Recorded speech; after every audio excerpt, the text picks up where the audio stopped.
Good evening, ladies and gentlemen. Welcome to Solo ReacTalk. This evening, I'm going to be reacting to Mistakes of the Emperor Part 4, Perturabo, made on the Old Man Law Stories and Theory YouTube channel. If you guys want to check out my previous reactions to the other episodes, remember the playlist card is going to be at the top here, as well as Warhammer 40k content created by YouTubers playlist is also going to be at the top here. Yes. If you want to check out the original video as well as Old Man Law Stories and Theory YouTube channel, the links are going to be in the description below. Okay, let's start. 3, 2, 1, go.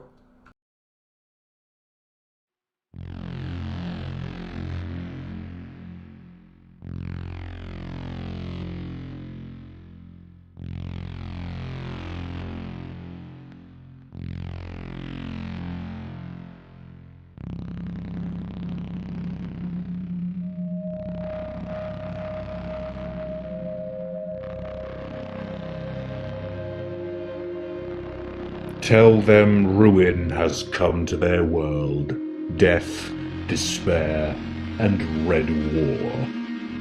Tell them their hopes and pride have come to nothing. Tell them their empty whispers fall upon deaf ears. Their gods are dead. Human logic has killed them. Tell them the angels of death have come. Tell them that nothing can save them now. Damn, boy, he's thick! Boy, that's a thick-ass boy! Damn! Of all the legions that turn traitor, the one I like the most from a concept point of view is the Alpha Legion. What's not to enjoy about a secretive legion of super soldiers that are several steps ahead of everyone around them? Wait a minute, I thought we were dealing with Perturabo and the 4th Legion, the Iron Warriors. Okay, wait, let's just listen. Sorry. A legion whose Primarch might not even know he's the Primarch from day to day because their secrets run so deep. The problem comes when you have multiple writers who are pulling from a lore base, some of which who do not know how to fully articulate some of the most important characteristics of the Alpha Legion. This can happen with almost any character, legion, or concept, but I hate it when it happens to the Alpha Legion in particular. The difference is staggering. When the Alpha Legion is written correctly, they are so confusing, so outwardly impressive that all you can do is grin while you watch the author spin a web of lies and deceit. When the author truly gets the covert nature and clandestine maneuvers of the Alpha Legion, it's amazing to be a part of. When an author doesn't, however, well... Is foiled again! All the cards got through! I remember this cartoon. Man, but I watched it such a long time ago, when it was still on Cartoon Network, years back. Wow. And there was that laughing dog, that... Yeah, there was a laughing dog. I just can't remember the name of the show. Yeah.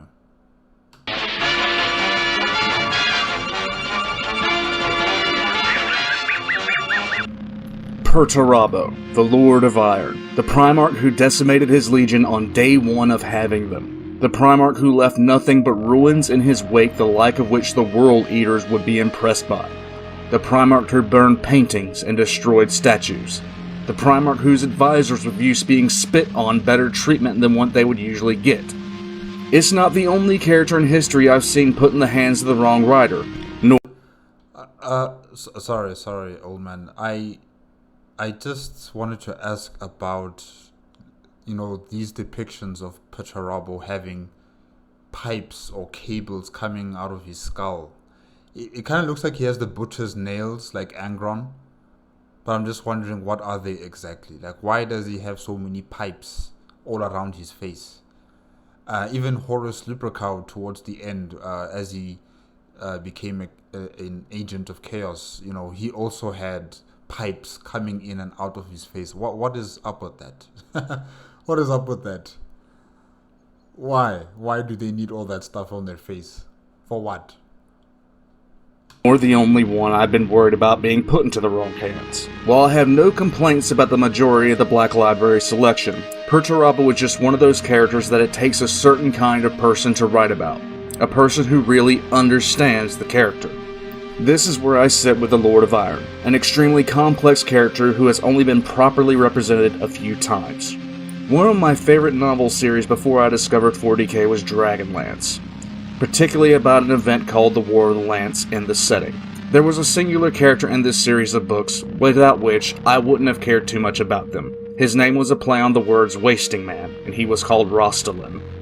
While most of the other characters in the book series were well-rounded and likable, with Tanis Halfelven being the de facto leader, Sturm the noble knight who wasn't a knight, Flint the dwarf, Rostalin's lovable brother Caramon, and the irrepressible Tasselhoff Burfoot, Rostalin was the only character in the series that was truly dark. He was physically weak, racked with illnesses. He coughed up blood often, and due to the nature of magic on his world and the test wizards had to endure to use said magic, he had golden skin, and his eyes had pupils in the shapes of hourglasses. It was his curse to see time as it affects all things. I still remember reading the first book where he made an appearance because my friend had given me the novel to read. You could literally feel the author's mood change when Rostalin was the center of attention. He was a brooding, bitter, self-centered, and hateful man. He hated his twin brother Caramon for being so likable. He displayed nothing but disdain for most people. Rostalin sacrificed everything for power. Friends, family, his health, and love. If you can name it, he let it go in the name of his own self-centered desire to be the most powerful living being on the face of the planet. He must be happy if he succeeded in his mission to being the most powerful being on the planet. Sacrificing everything that he loves, everything that cares for him, he must be happy. It's his choice, is it not? I will say no more about this, because honestly, if this interests you, just email me and I will give you a reading list. So why do I bring up a fantasy novel character while I'm discussing Perturabo? Because I feel the same way about Perturabo that I feel about Rostalin. I couldn't imagine if another author had written Rostalin who didn't understand his character, his intentions, and the motivations he carried. Despite Rostalin being what he was, I saw myself in him. Out of every other character in 9 novels, he was the most human, and he was the most relatable. And the same is true of Perturabo. This is a series on mistakes the Emperor made, and Perturabo is a true case study of that bit of theory craft because while one can look at the body of work Perturabo has been portrayed in, it's a far different matter to immerse yourself into Perturabo's own mindset and realize that there is a mirror being held up to shine on us as people. How much would you be willing to endure? How much would you be willing to do? How long could you do it? What is your word worth to you? And after all those questions have been answered, what happens when enough has become enough? The Emperor uses me for the most thankless tasks. My men are thrown against the worst of horrors, given the most grueling roles. We are divided, our talents ignored, our might reduced to splitting rock.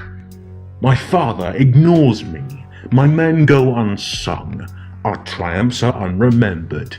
My brothers mock me as my men bleed. Nobody cares.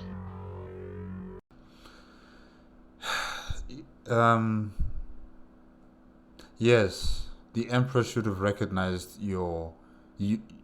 recognized Perturabo and his legion's accomplishments across the galaxy. He should have. As the head of the military, as the head of the empire, he should have been the one to recognize and congratulate them for their work across the Imperium and, furthering the crusade across the galaxy. He should have, like how he congratulates his other sons and how he gives them awards and whatever else, trinkets to recognize their ingenuity or their activities throughout the galaxy. He should have done something similar for Perturabo. But then again, also with Perturabo, how he yearns for attention, how he yearns for approval from other people. This sort of need from him to get an appreciation, to be liked by other people. It's not going to happen simply because you demand it. You have to work for it. And I don't just mean doing the emperor's bidding. Then you are just a tool. You're a slave, as Angron would say.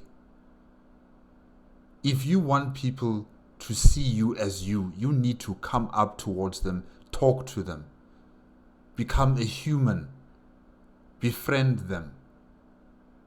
Talk to your brothers, befriend your brothers, work with your brothers. Don't just stay in your legion and think that it's perfect and you don't need any assistance, you don't need any help from your brothers in conquering the galaxy, and you can do it all by yourself and you can get all the accolades by yourself. That's not how it works. So yes, the emperor was wrong for not congratulating his son for his accomplishments, but in equal, Perturabo is wrong for not trying to open up to his brothers, not trying to open up to humanity, instead of looking at us like we're tools or numbers on a spreadsheet, like his father.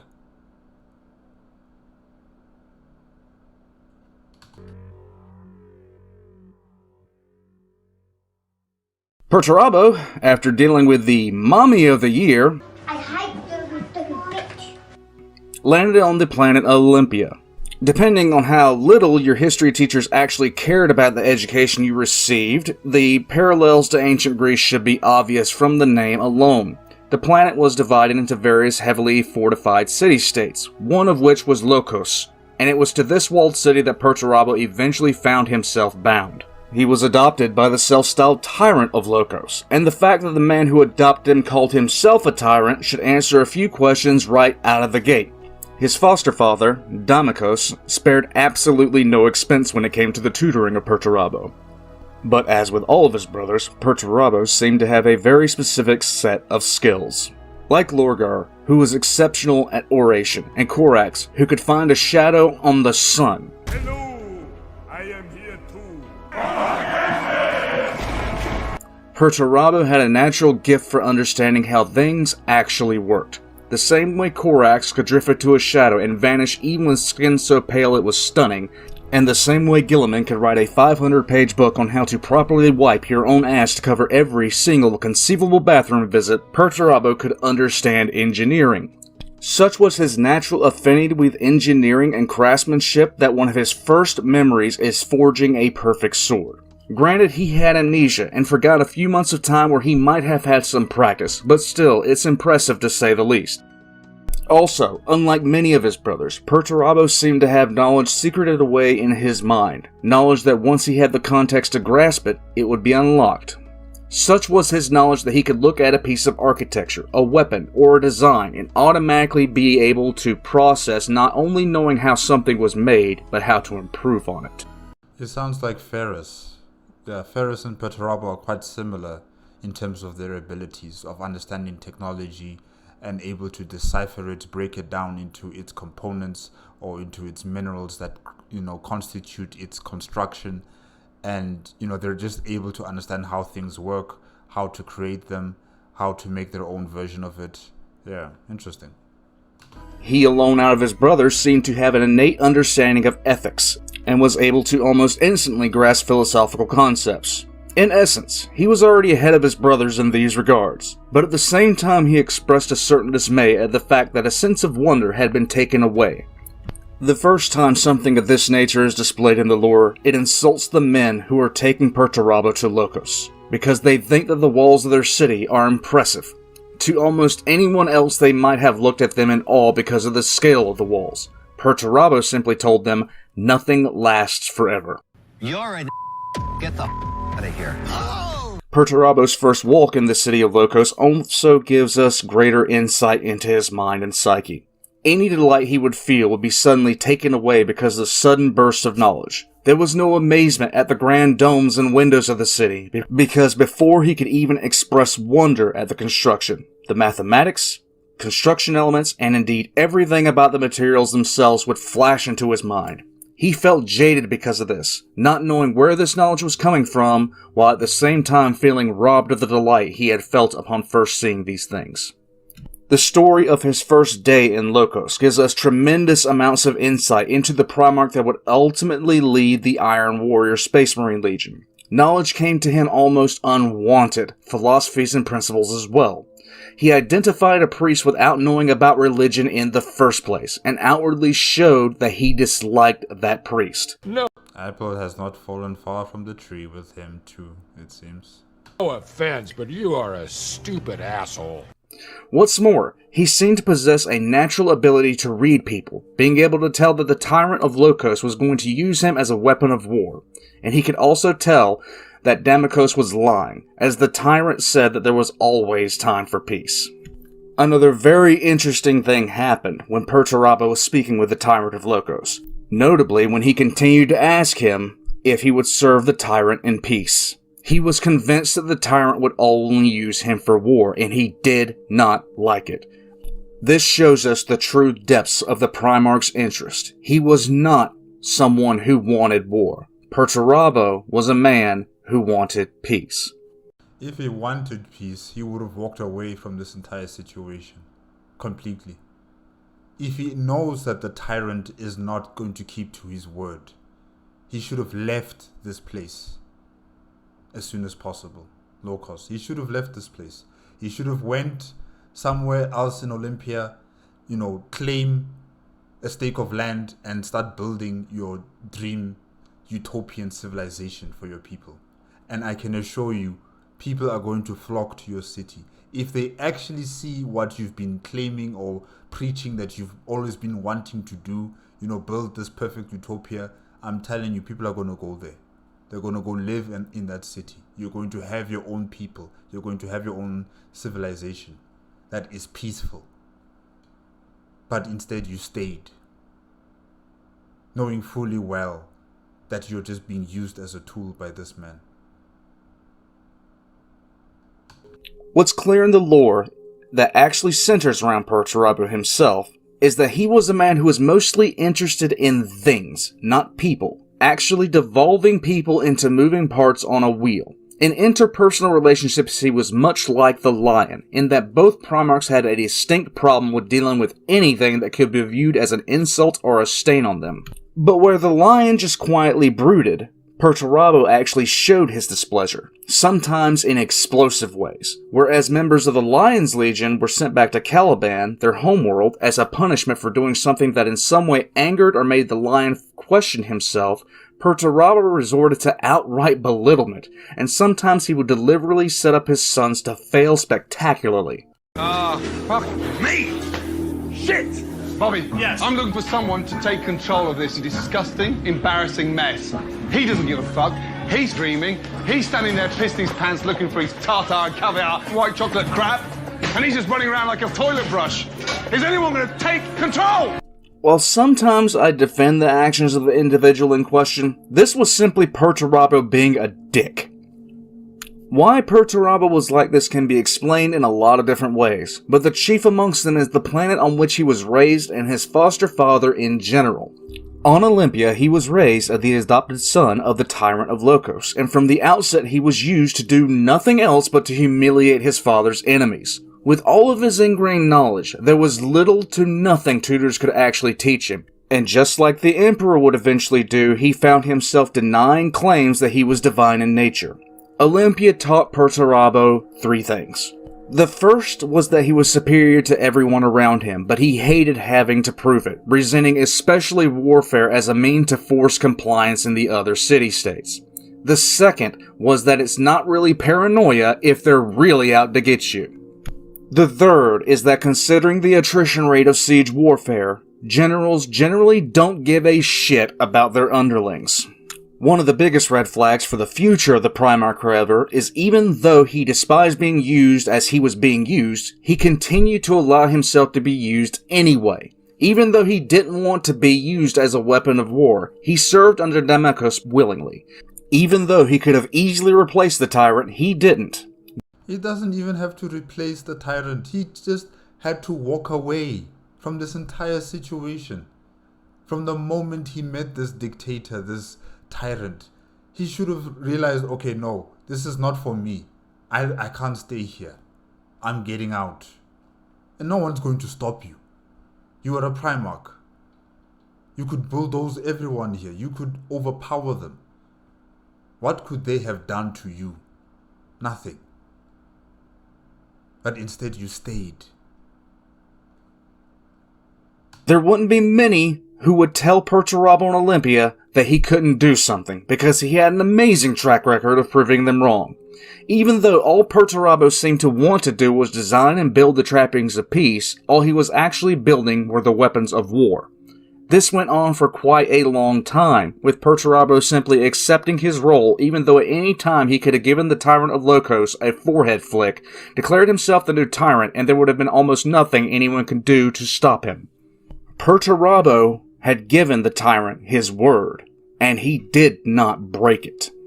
With city after city falling to Perturabo's siege army and engines, he developed quite the list of enemies who tried to often remove the Primarch from life, in the form of assassinations and poisons. None of these worked, obviously. Also, throw in a political court that made Game of Thrones look like a church choir meeting, as well as a laundry list of men who thought they knew it all being shown to not know it all. With all of that, you have all the makings for a political bloc after another political bloc, all slanted against you. Remember what I said about paranoia. Imagine if Cersei Lannister, Joffrey, Littlefinger, all the Tyrells, and Tyrion Lannister all took heavy doses of performance-enhancing drugs and set their sights on making your life a living hell, while at the same time you were dealing with the faceless ones. Paranoia is a bitch. At any point, Perturabo could have picked up a large wooden instrument and cleaned house, and to be honest, he probably should have, but he didn't because of his promise to his foster father. A promise that the foster father was very careful not to give him a reason to break. Yet he never backed down from driving Perturabo to warfare. In fact, it was due to the endless drive of Damokos to simply wage war and flatten his enemies, and Perturabo's willingness to do it, that Perturabo gained one of his monikers, the Hammer of Olympia. I have mentioned paranoia quite a few times in this Voxcast as it relates to Perturabo, and there's also one other thing that drove this. Most people get strange vibes if they think they're being watched by other people, but Perturabo had a much different experience. Perturabo alone, out of all the Primarchs, could see what eventually he would name the Eye of Terror. A giant, fuck-off maelstrom in the sky.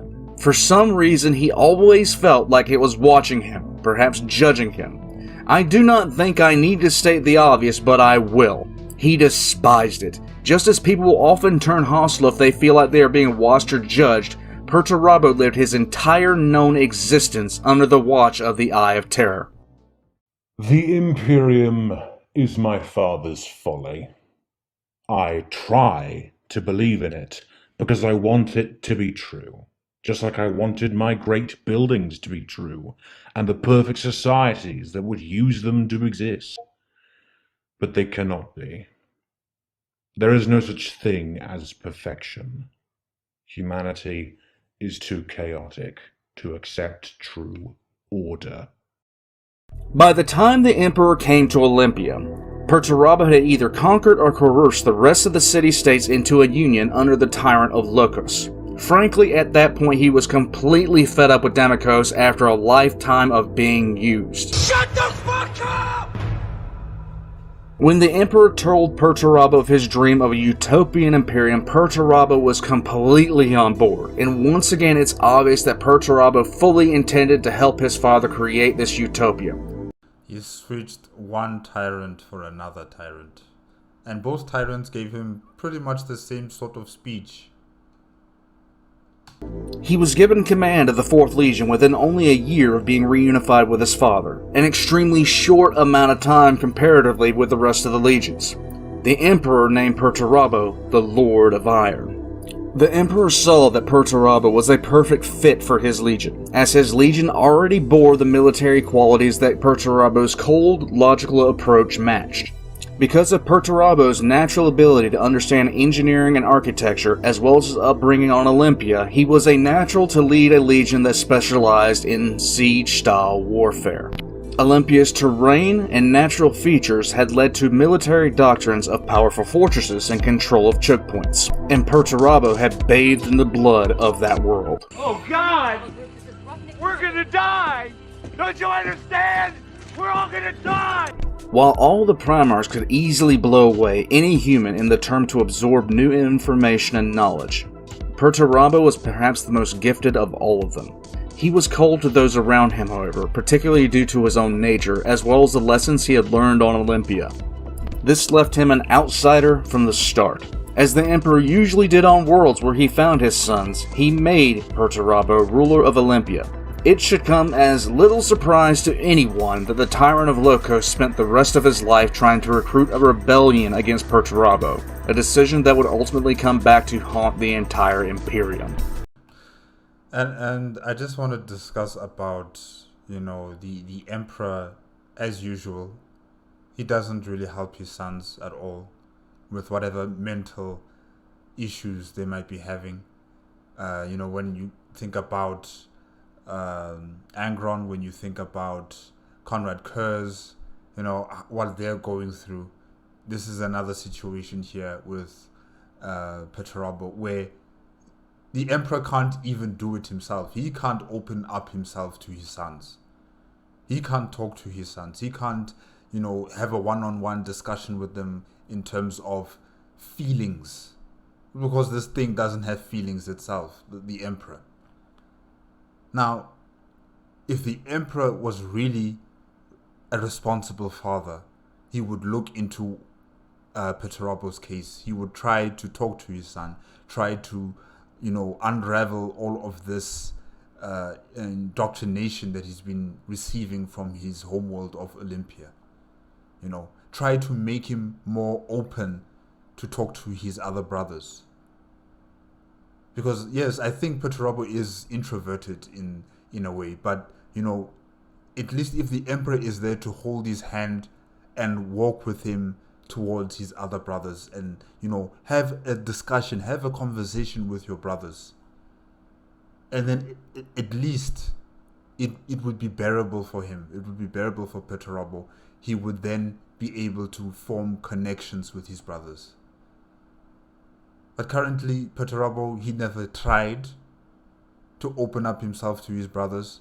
The Emperor also never tried to help Perturabo to open up to his brothers. No one is doing anything here. Everyone is on autopilot mode. Everybody assumes they know what they're here to do and how they're supposed to do it and why they're here to do it. Until that autopilot system is switched off, and then surprise, surprise, he's part of the traitor legions. The Emperor's first and most painful mistake was made as soon as Perturabo was named leader of the 4th Legion. After reviewing the war record of the 4th Legion compared with the other legions, Perturabo was not pleased and ordered an ancient punishment: decimation. If you're unfamiliar with what that was, please allow me to explain. But, okay, wait, explain first, sorry. Perturabo ordered around 35,000 Space Marines to assemble, and for every 10 legionaries, one would be selected by random lottery.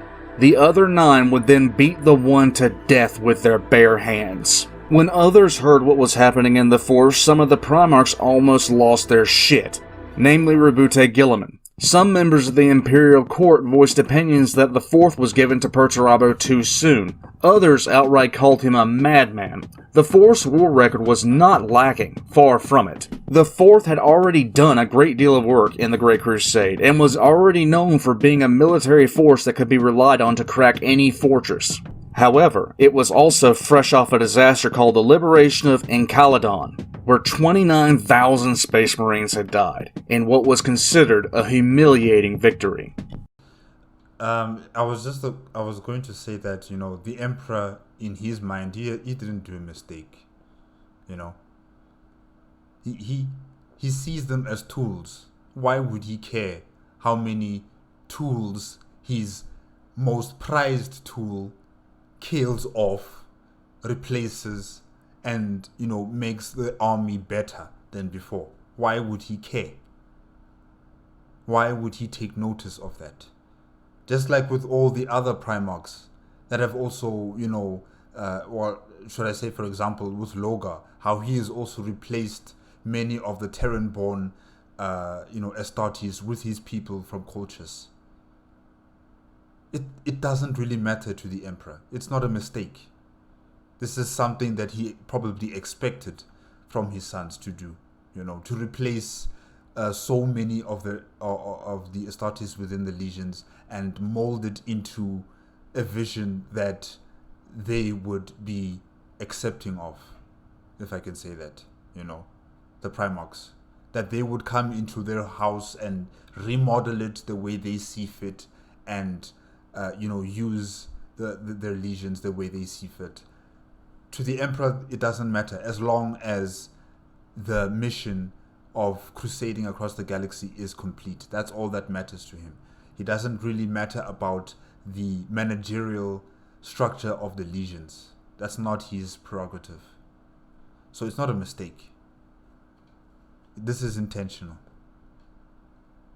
To us, it might seem as a mistake because we are actually human beings who actually care, who actually do think about other living beings, unlike the Emperor, who has a far grander scale of understanding that he attends to us like we're a garden. So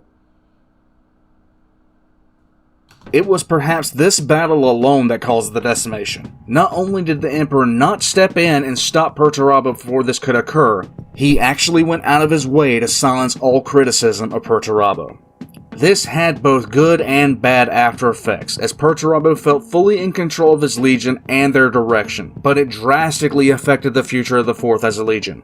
To the Fourth, after the decimation, failure was absolute death. There would be no favorites, no fatherly affection. War was simply an equation in which you are a number. Perturabo forged his newly acquired legion into a pure weapon of war, blooding it at the Meritera cluster where he overthrew and overcame several pocket empires for the Imperium. The Fourth were named the Iron Warriors, and the Legion quickly gained a reputation for brutal efficiency in siege and armored warfare, considered peerless in comparison with any other legion. It was said there wasn't a single fortress that could stand against them, and no army that they could not annihilate. But this reputation also came with a stigma that was largely based around the type of warfare that the Fourth excelled at. While other legions preferred styles of warfare that drew acclaim for glorious battles and new worlds they conquered, the Fourth's role drew none. You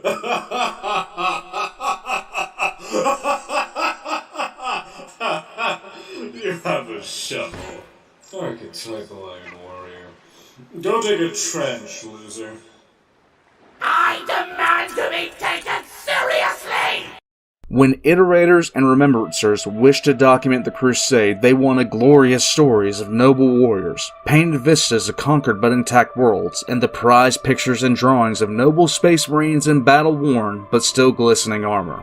The image of the Crusade was supposed to be one of hope and pride, but there is little hope to be found in the ruins of a fortress city nearly leveled, with almost all of its inhabitants slain. To the attitude of the Imperial citizenry, as well as most of the military, there was little honor in slogging through trenches in the mud.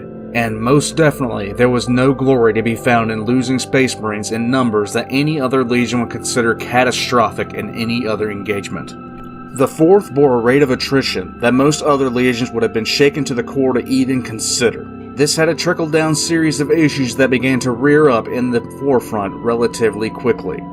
There is a direct comparison to display here, and that comparison comes in the form of the Emperor's children and their war on the Lair. The Lair civilization was such a hardened shell that some Imperial tacticians claimed it would take at least a decade to conquer. The Primarch of the Emperor's children, Fulgrim, trying to display the superiority of his legion, declared that he would conquer the Lair within a month. This job would have ultimately fallen to Perturabo at some point, but Fulgrim took it instead. What followed was a war that tore down the spirit of the Emperor's children and placed splinters in the Legion that would eventually lead to its downfall. In the grand scheme of events, 700 of the Legion died, over 4,200 were injured, and half of that number only survived due to the skill of the apothecaries of the Emperor's children themselves. The mood of Fulgrim's inner circle was subdued, and even Fulgrim himself became far shorter in temper than normal. This war that only lasted a month against a capable civilization tore at the heart of the Emperor's children. But even as capable as the Lair were, their cities were not fortified keeps, and the warfare was largely urban in nature. Take how badly this month-long engagement hurt morale. where the warriors had the full support and trust of a legion of mortals who doted on every engagement and victory, and then contrasted it with the bleak existence of the fourth.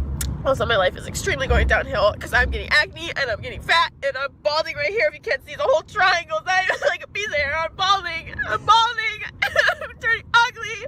And my face is getting fat for the rest of the day. And I can't even shower before work because I'm not going to be at home on time. I'm sorry.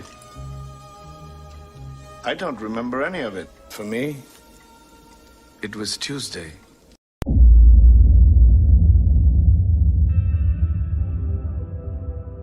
May the Emperor bless you all. The Commissar would like to extend his personal thanks to Arcodus Vaxel for his help in not only the research for this Voxcast, but for also being the voice of a disgusting heretic.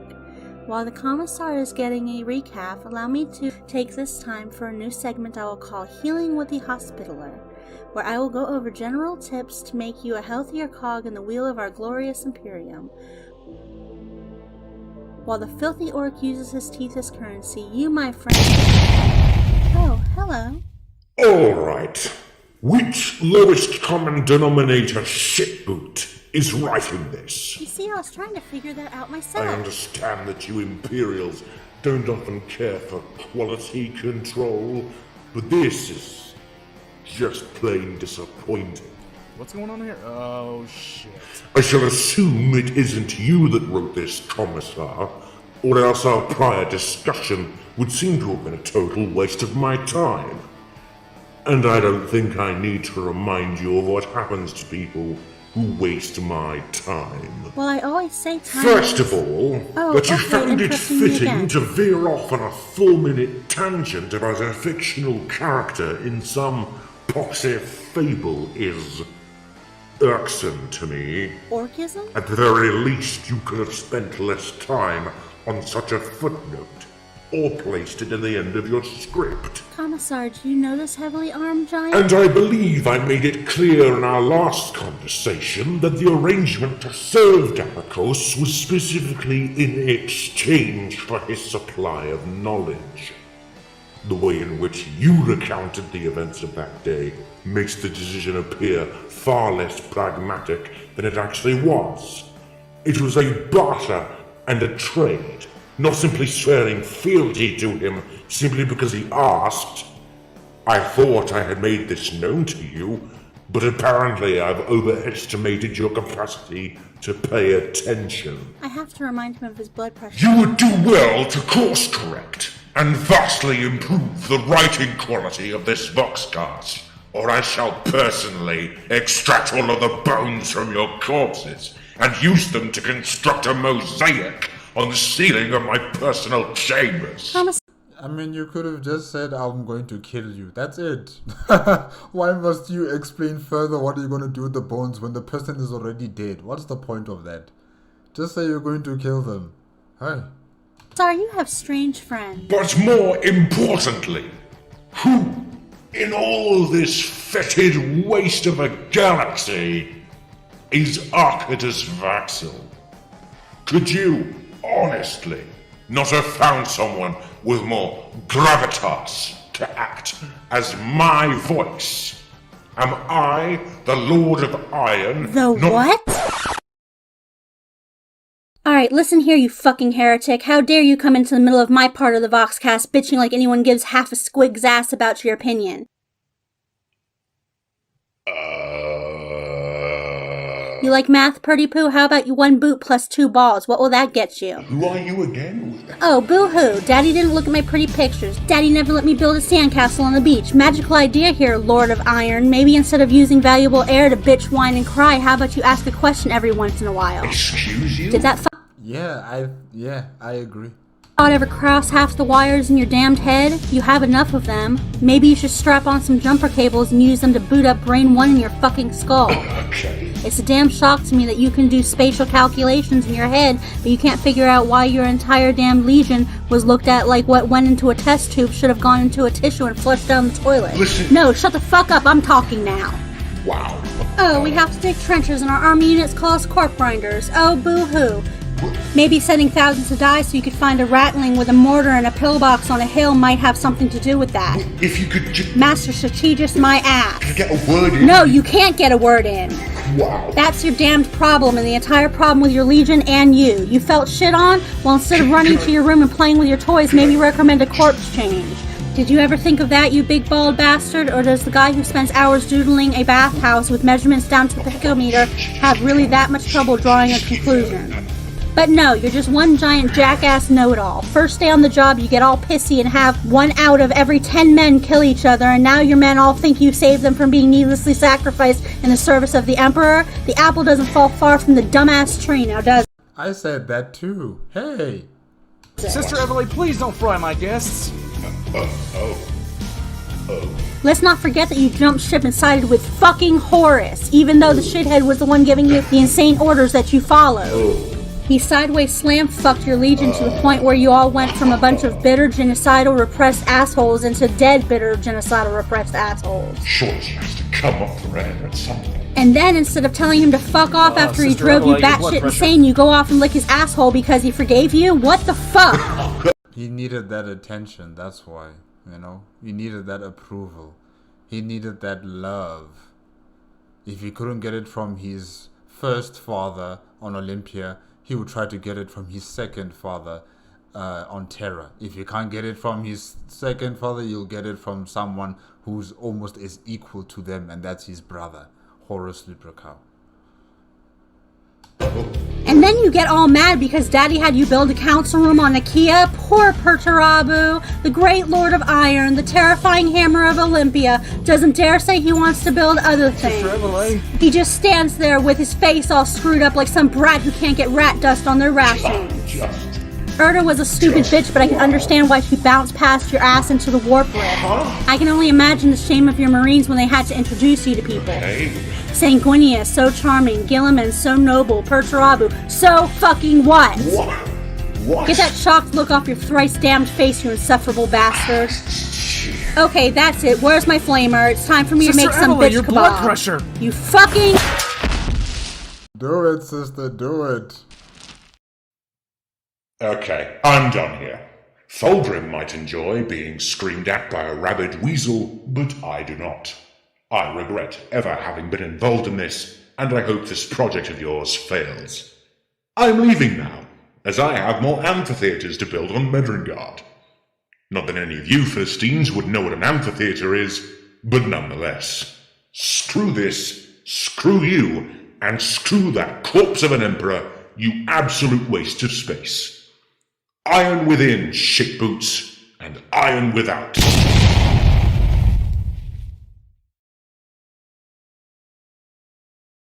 The morale of the Fourth took blow after blow, not only because of the deepening resentment of their Primarch, but from the sheer brutality and thanklessness of the missions they were given. To the Iron Warriors and Perturabo, war was a brutally mathematical formula. Relationships between legionnaires were strained, and not many were close. Because in a legion with such a high casualty turnover rate, one can only expect to be alive for so long. The Iron Warriors distanced themselves from the other legions just as other legions distanced themselves from the Iron Warriors. Such was the rate of casualties in the Iron Warriors and their army units. Other legions and army units began labeling the Iron Warriors the Corpse Grinders, and the name of the Fourth was taken out of Legion records for a few of the legions who only called the Fourth Comrades in Arms. Eventually, the Fourth themselves began to look down on what they saw as a lack of discipline, pure vanity, and pure weakness in their brother legions. The Fourth suffered horribly, not as pure vanity and pure weakness. Throwing stones in a glass house, aren't we? a result of the Primarch that led them, or the tactics that they employed, but from the pure and unadulterated brutality and reality of siege warfare. Multiple incidents began to happen within the Fourth, where after the Fourth would breach the final stronghold of a holdout, they would simply massacre the remaining defenders. The morale of the army units attached to the Fourth were eventually replaced with what in the 41st millennium would charitably be called penal legions.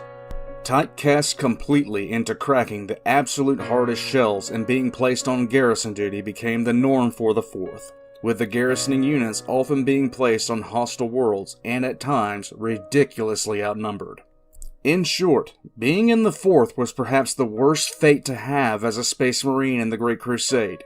You were guaranteed to be shoved directly into the most hostile of meat grinders, and if you weren't killed, you were either off to yet another meat grinder or placed into a hostile garrison. In one such case, a single tactical squad was left on a world of 130 million people.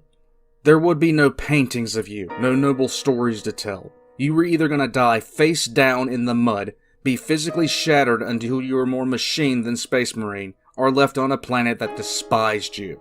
And while all of that was going on, you were going to be judged by legions who had never once fought the sort of battles that you had to fight. And while they were celebrated and lauded, there was nothing for you to do but the most basic cleaning of your armor before preparing to meet the next horror that the Great Crusade had to throw at you head on. But this is all fine in Perturabo's mindset. Like the Emperor, you are tools. Like the Emperor, you are simple numbers on the spreadsheet. That's what you are. Yes, you will suffer. Yes, you will toil. And yes, you will face, unbelievable odds in terms of victory. But your Primarch will push you because you are a tool. It's a reflection of the Emperor and his mindset. And what makes it worse is how Perturabo grew up on Olympia as well. How in that society, those who are in the higher echelons of power care nothing for those in the lower strata of society. How their society was also built on, the power concentrated in the very few, and those very few, fought amongst each other in political games, in machinations of court and court intrigue, and that's what Perturabo also grew into, that paranoia state, as Old Man has been stating. So all of these factors have created the perfect storm that is called Perturabo. I've already stated the fault of the Emperor, the fact that he does not, spend time with his sons. He rushes them off to go lead their legions. He doesn't really care what happens in the legions. He doesn't, really even care how his sons conduct war across the galaxy, as long as they conquer planet after planet and purge xeno threats throughout the entire galaxy.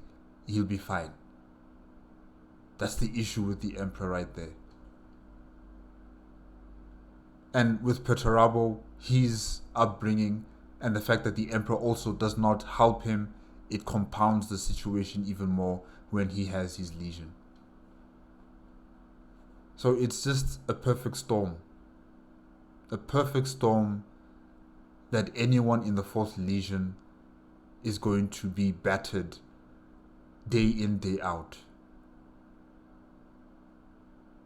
This is the direct fault of the Emperor himself, but it falls directly in line with how the Emperor viewed not only the legions but his sons as well. Tools. The 4th was a jackhammer meant to pound apart even the hardest target, and it was doing its job. But even a jackhammer eventually needs to be taken for maintenance. The 4th had very little downtime, being bled constantly in some of the worst war zones imaginable. And while I do think that every legion in the end was a tool to the Emperor, the 4th was the one that was treated most as one. While the Emperor was...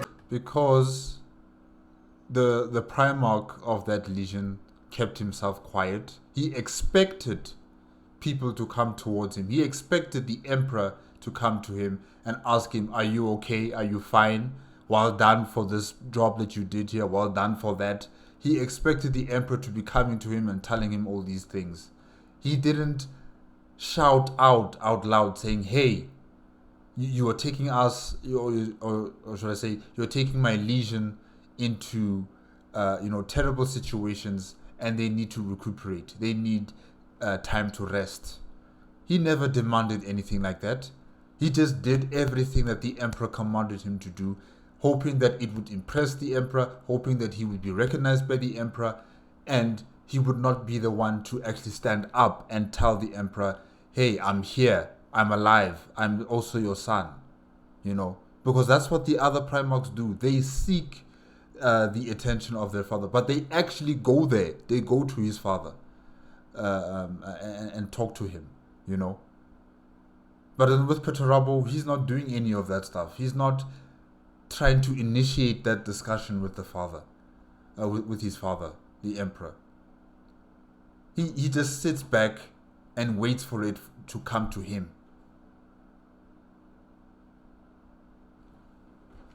Granting the Emperor's children the right to bear the Imperial Aquila on their breastplates, the fourth was dying. While the Emperor heaped praise on the Lunar Wolves, the fourth was dying. While the Emperor spent months celebrating the rediscovery of Lorgar, the fourth was dying. If there was a single legion in the entire Great Crusade that not only needed, but flat out deserved recognition and praise for their actions, it was the fourth. But that never once happened. If anything, the 4th Legion was mistreated and neglected by the Imperium's leadership and the Emperor himself, and this attitude persisted. Then there is the matter of Perturabo himself. About the Primarch, I can only say one thing.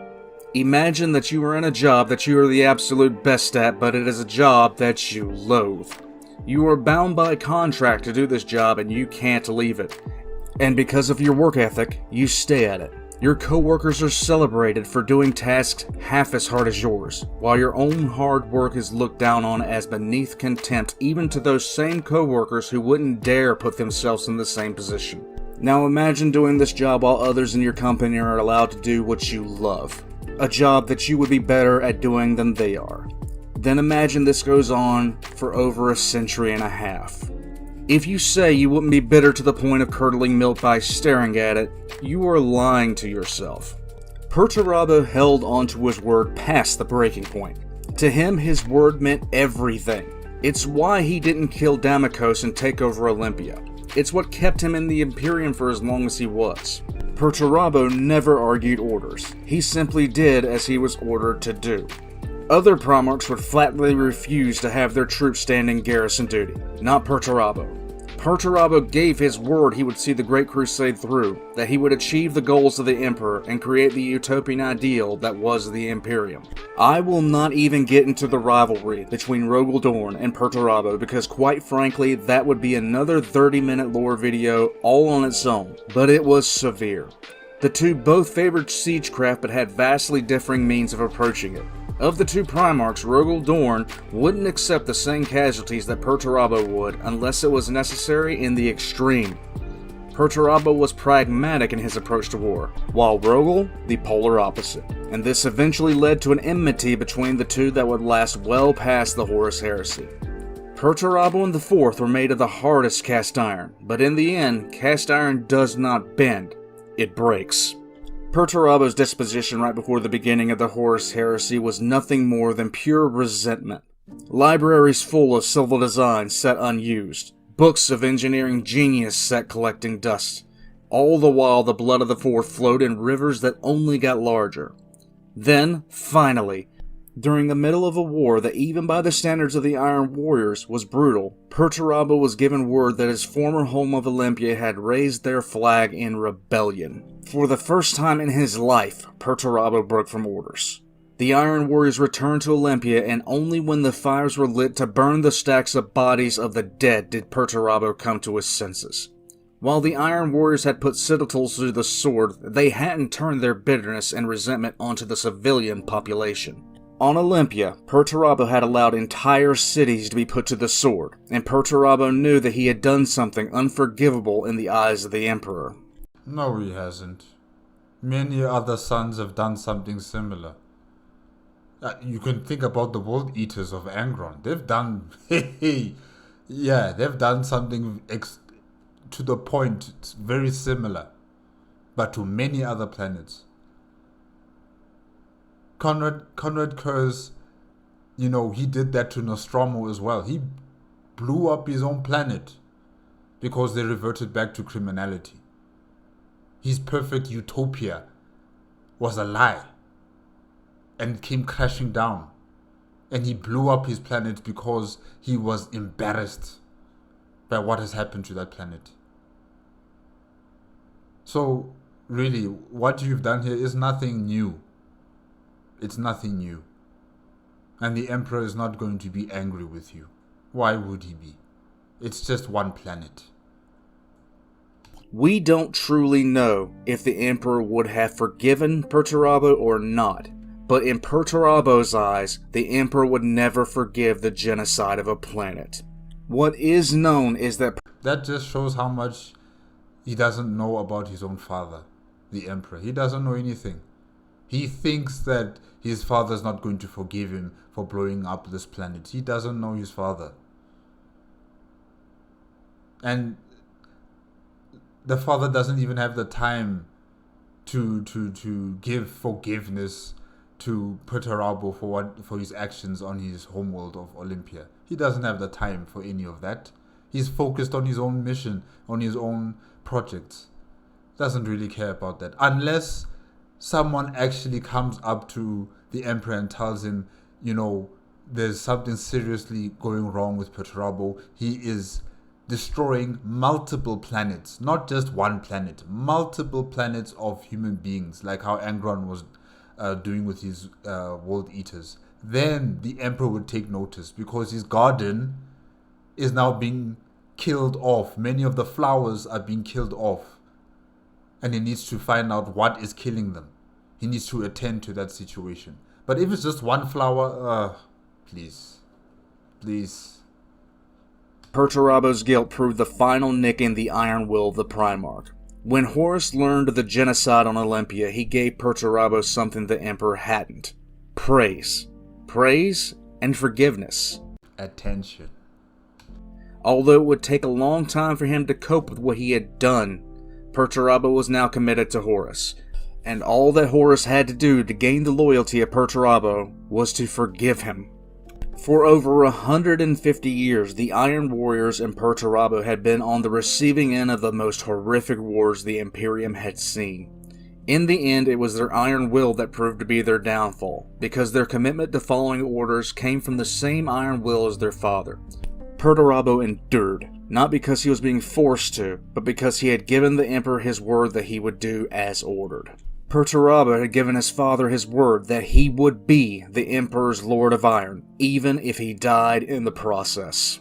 While Angron's story is tragic because of what the Emperor did, Perturabo's story comes down to what the Emperor didn't do. I have stated several times the Emperor treated his sons as tools, and that and a combination of impatience, hubris, and the complete lack of understanding of the desires of his sons led to many of the great mistakes of the Master of Mankind. In no other Legion story does this become more painfully apparent. Perturabo's direct methods of warfare made his Legion the go-to option to handle the hardest targets, and with the galaxy-wide expansion there was more than enough hard targets. This led to a situation where there was little downtime, and little chance for rest for a Legion and a Primarch that needed it more than any other. The fourth was the Emperor's blunt instrument, and if you go into any tool shop there is almost always a dirty sledge that sits in a corner. Meanwhile, many of the other legions were celebrated, placed front and center to be admired. Not the fourth, and not its Primarch. The saddest thing is that the fate of the fourth was so easily avoidable if the Emperor actually understood how his son saw the world and had taken time to perceive the world from his son's eyes. How different would the fourth's attitude have been after they waged a horrific war to take a world they were given a few months downtime to leave something behind besides a wall of corpses and smoking ruins? How different would Perturabo's outlook have been if he would have been allowed to do this, actually practicing the art he truly desired after the hated art of war? Allowed. If he was allowed to do it. Is Old Man telling us that he was not allowed? Was this a command given to him by the Emperor stating that you and your Legion must only focus on, destroying the enemies of mankind, or the enemies of the Imperium of Man? and not build anything after conquering said planet. Is this a directive from the Emperor? Did he actually say that? Or is Perturabo assuming that's all that's expected of him? Just to destroy and not leave something behind. Some sort of infrastructure. Something built there for future colonists to come colonize the planet. I'm just wondering about that. Yeah. This was common amongst other legions, with only a few approaching the relentless pure grind of warfare that the Fourth endured. Perhaps the greatest insult to the Primarch himself was when his arch-rival, Rogel Dorn, and his Imperial fists were ordered back to Terra to garrison the Imperial Palace and fortify the capital of the Imperium. Who do you think you are, you snot-faced little punk? Let me make this clear for you, okay? And now try to follow me, because I'm going to be moving in a kind of circular motion. So if you pay attention, there will be a point. You are nothing. If you were in my toilet bowl, I wouldn't bother flushing it. My bath mat means more to me than you. While the Emperor's reason for assigning this duty to Rogel are clear, it was a reward that Perturabo clearly felt like he deserved far more. In the end, the Iron Warriors and their Primarch did not bend to the will of Chaos or Horus, nor did they bend at all. They broke. They broke under the endless string of casualties and bitter wars. They broke under the constant strain of a thankless and hated task that bore no glory. They broke because they were overused and worn so thin when the final grain of sand struck the iron it simply snapped. Perturabo is often mocked for being a petulant man-child, but in my eyes he's the most human of any of the Primarchs. In truth, he is more like all of us to enjoy this lore and the game that it comes from. After all, every bit of this theory crafting and lore comes from a war game, the likes of which that Perturabo's own men played almost any time they were not engaged in actual warfare and had some downtime. When a player makes an army in 40k, there is no room for individual heroism, just as Perturabo planned his forces. We reduce a battlefield down to units with precise statistics, just as Perturabo. We pragmatically sacrifice to draw others into our plans, just as Perturabo. And just like Perturabo, the Primarch of the 4th Legion who built a scaled-down working model of a Warhound Titan with screws the size of a grain of sand. Oh my god, I fucking want one! We are obsessed with creation. Every time we play a game of 40k, we play it as Perturabo's Iron Warriors would play it, with no mind to casualties, only victory. So, after all of that, what was the single greatest mistake the Emperor made with Perturabo? To me, that is a simple thing. After all the countless sieges and seemingly endless struggle that the Iron Warriors put themselves through for the Emperor's utopian ideal, the Emperor never once looked at them and said 2 words. Thank you.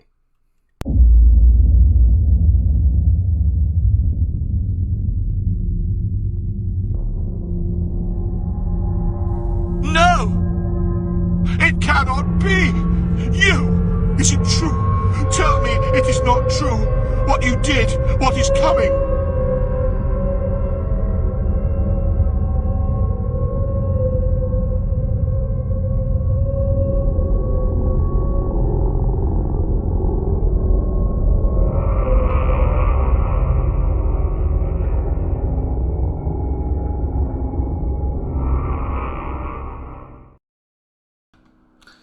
Yes, guys, that is it with Mistakes of the Emperor Part 4, Perturabo, made on the Old Man Lore Stories and Theory YouTube channel.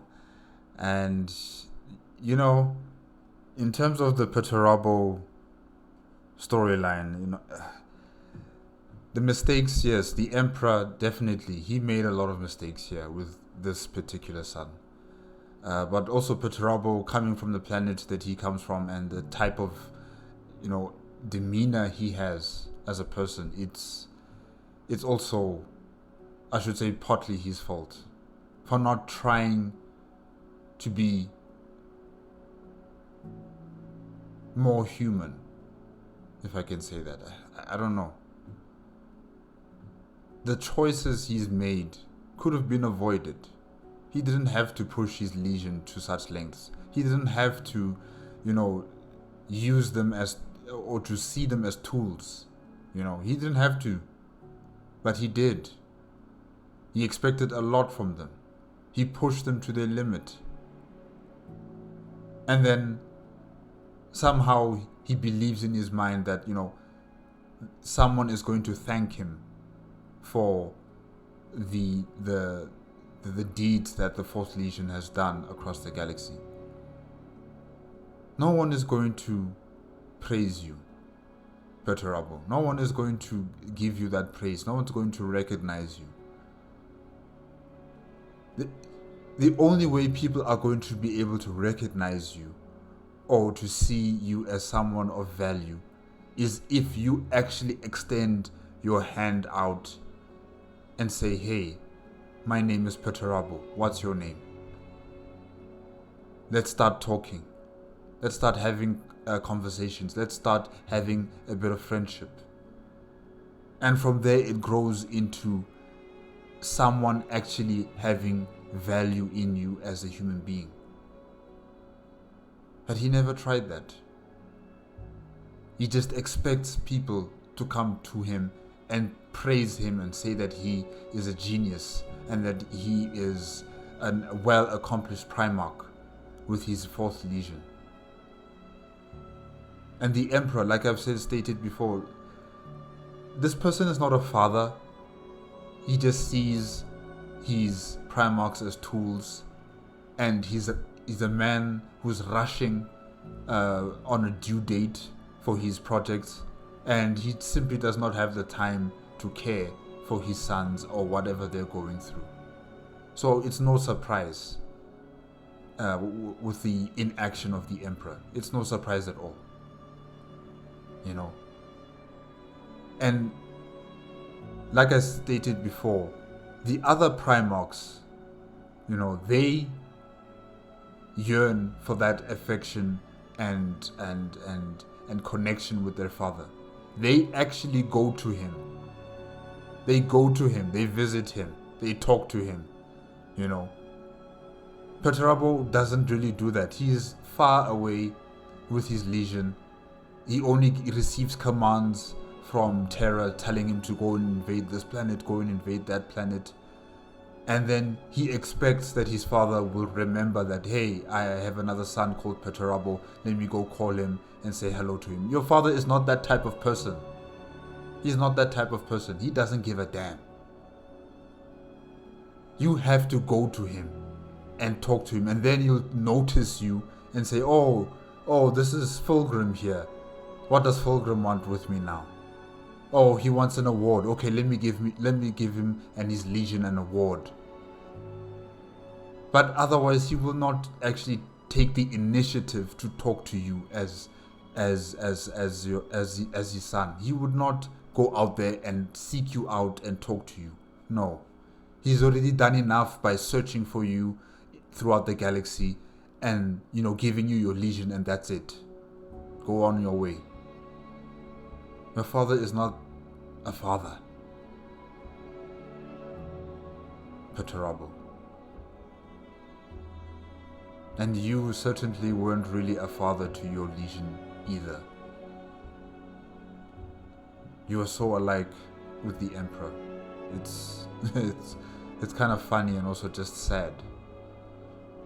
But yeah, guys, that's it. That's it with this video, Mistakes of the Emperor Part 4, Perturabo.